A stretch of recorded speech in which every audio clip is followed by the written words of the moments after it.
Well, welcome back, Couch Critics, to a brand new episode. It's 2 days in a row now, so we're making these videos a bit more regular. And I guess why not after the big news on Friday with Perth Glory getting an absolute coup of a signing in Daniel Sturridge.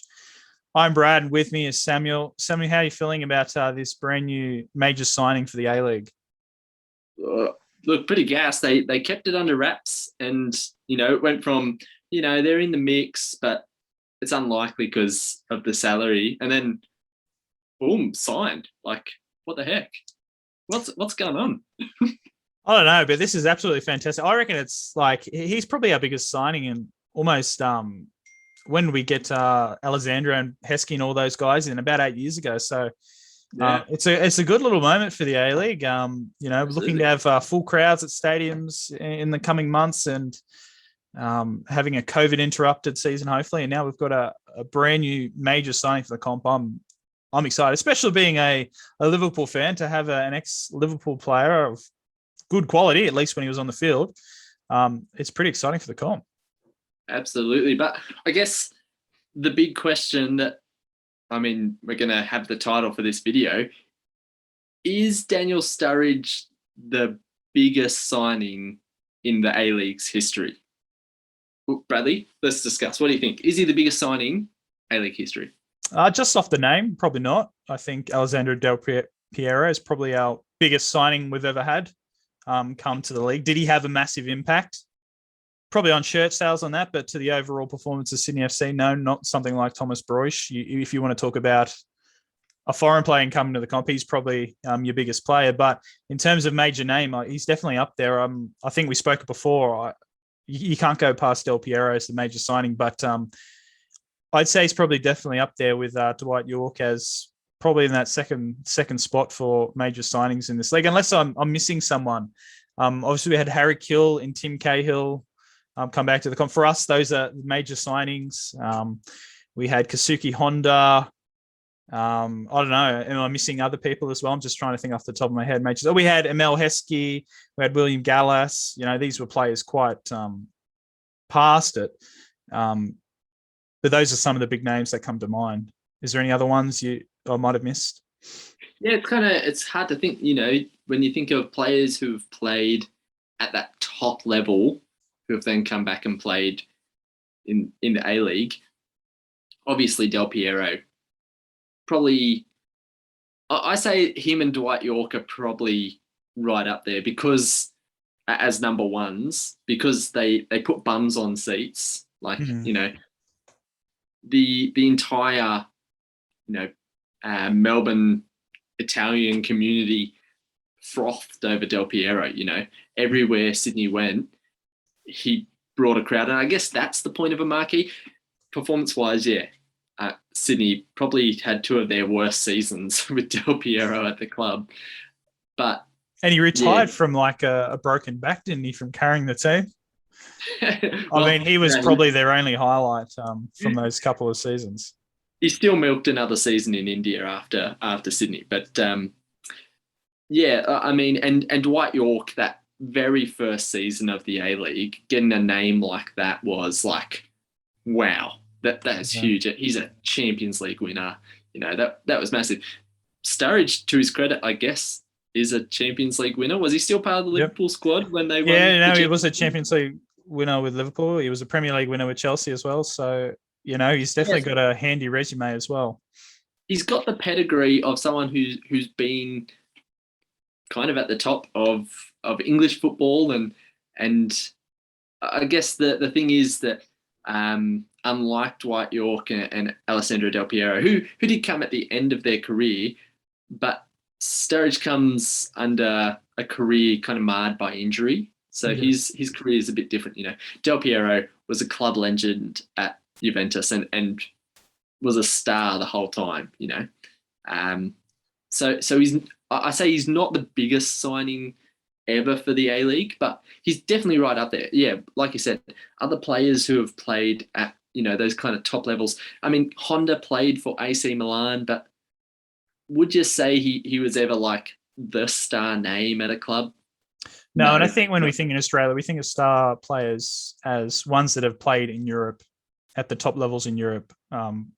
like in the Premier League. I mean, Kasuki Honda did, but mind you, AC Milan until probably last season had been in a lull for a long time when he was playing for them. I mean, Del Piero played at Juventus, the best team in Italy for the past 20 years. Sorry, AC and Inter fans. You might have more success in Europe, but in Italy they were successful. And Dwight York at Manchester United in that late 90s when they were probably the biggest club in the world. Sturridge, though, I've been joking that he's a professional patient that's had his career blighted by football. And that's what it's like. When he's on the paddock, and when he's fit, I think he could have been one of the in the top tier of the strikers of his generation. But unfortunately, injuries have just been an absolute bitch for him during his career. Mind you, he has scored. He was second in the goal scoring charts the year Liverpool almost won the title. He scored at the FIFA World Cup in 2014. He can score goals. It's just when he's on the field. And I'm sure Perth Glory, I hope Perth Glory can manage his injuries because it's going to be very different playing in Australia, a hotter climate, a lot more traveling, a lot more training, less games. Who knows how his body will handle it. Yeah, let's see how he goes at a 5 p.m. kickoff in Perth, 35 degrees. I don't think he's going to be dancing then. Yeah, I'm gonna be tapping this one out, coach. Yeah. By the sounds of it, he's excited to check out the local beaches.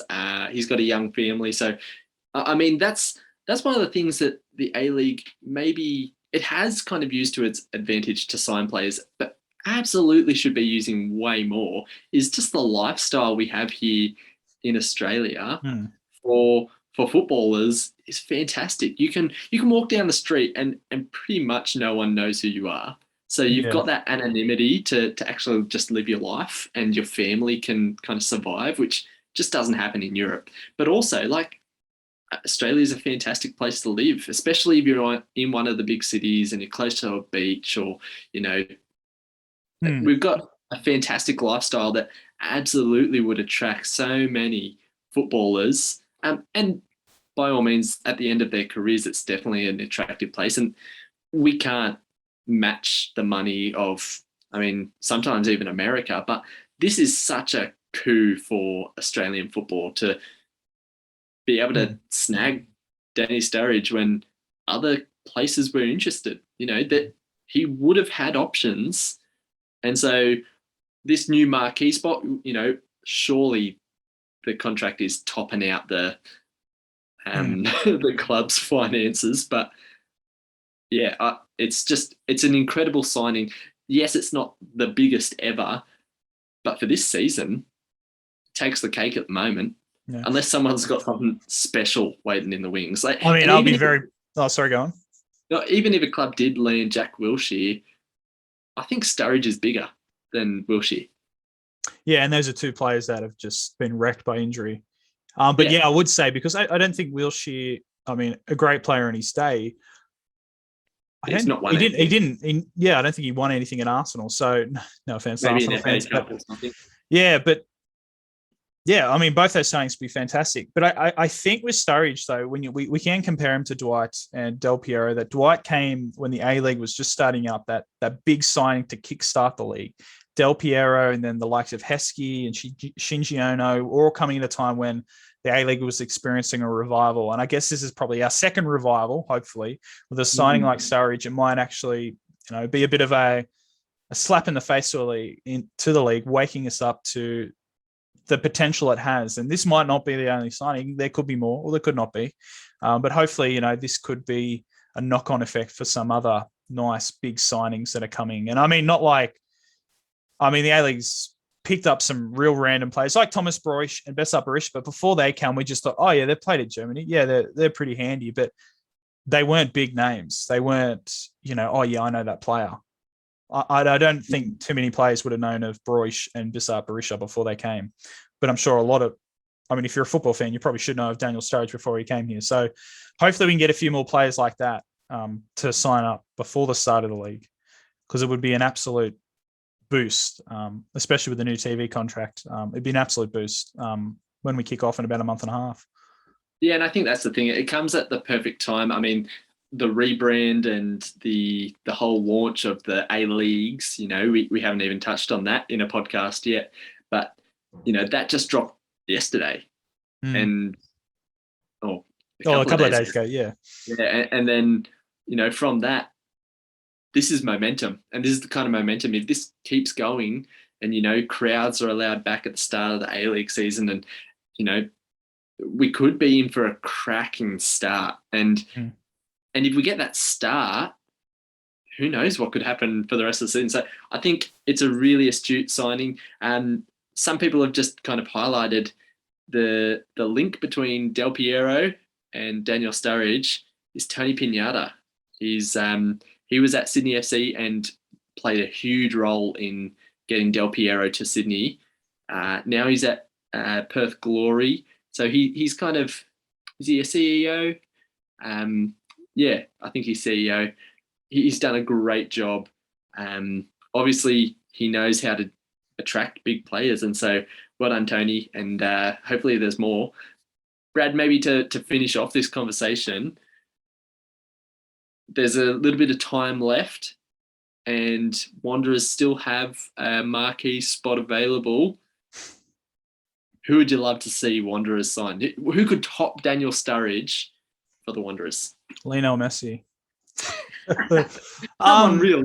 Come on. You should have given me a bit of time to think about this. So while I think about this, and now we're back, I've thought about it, and Samuel's listed off a number of players that are free agents, and apparently Ramirez and Carlos Tevez are free agents. Imagine those signings.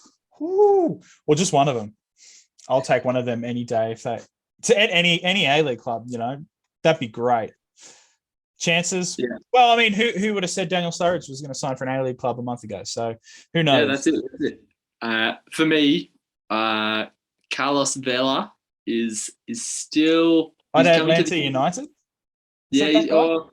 He's at LA. Oh yeah, that guy. Yep. He's coming to the end of his contract. He said he's interested in Australia. I would love to see Carlos Vela at Sydney FC. He would look fantastic in sky blue, classy player. Maybe he's not bigger than Daniel Sturridge though, but he'd be great. No, but he'd have no issue finding the back of the net. Yeah, that's it. But yeah, that's it's a big signing nonetheless. Not the biggest, but watch this space. Anybody could sign. If Daniel Sturridge can sign for Perth Glory, who knows what's coming next? So, yeah, I'm excited. Yep, me too. All right, guys, thanks for joining us in another episode. We'll see you in the next one. It won't be too far away. See you later.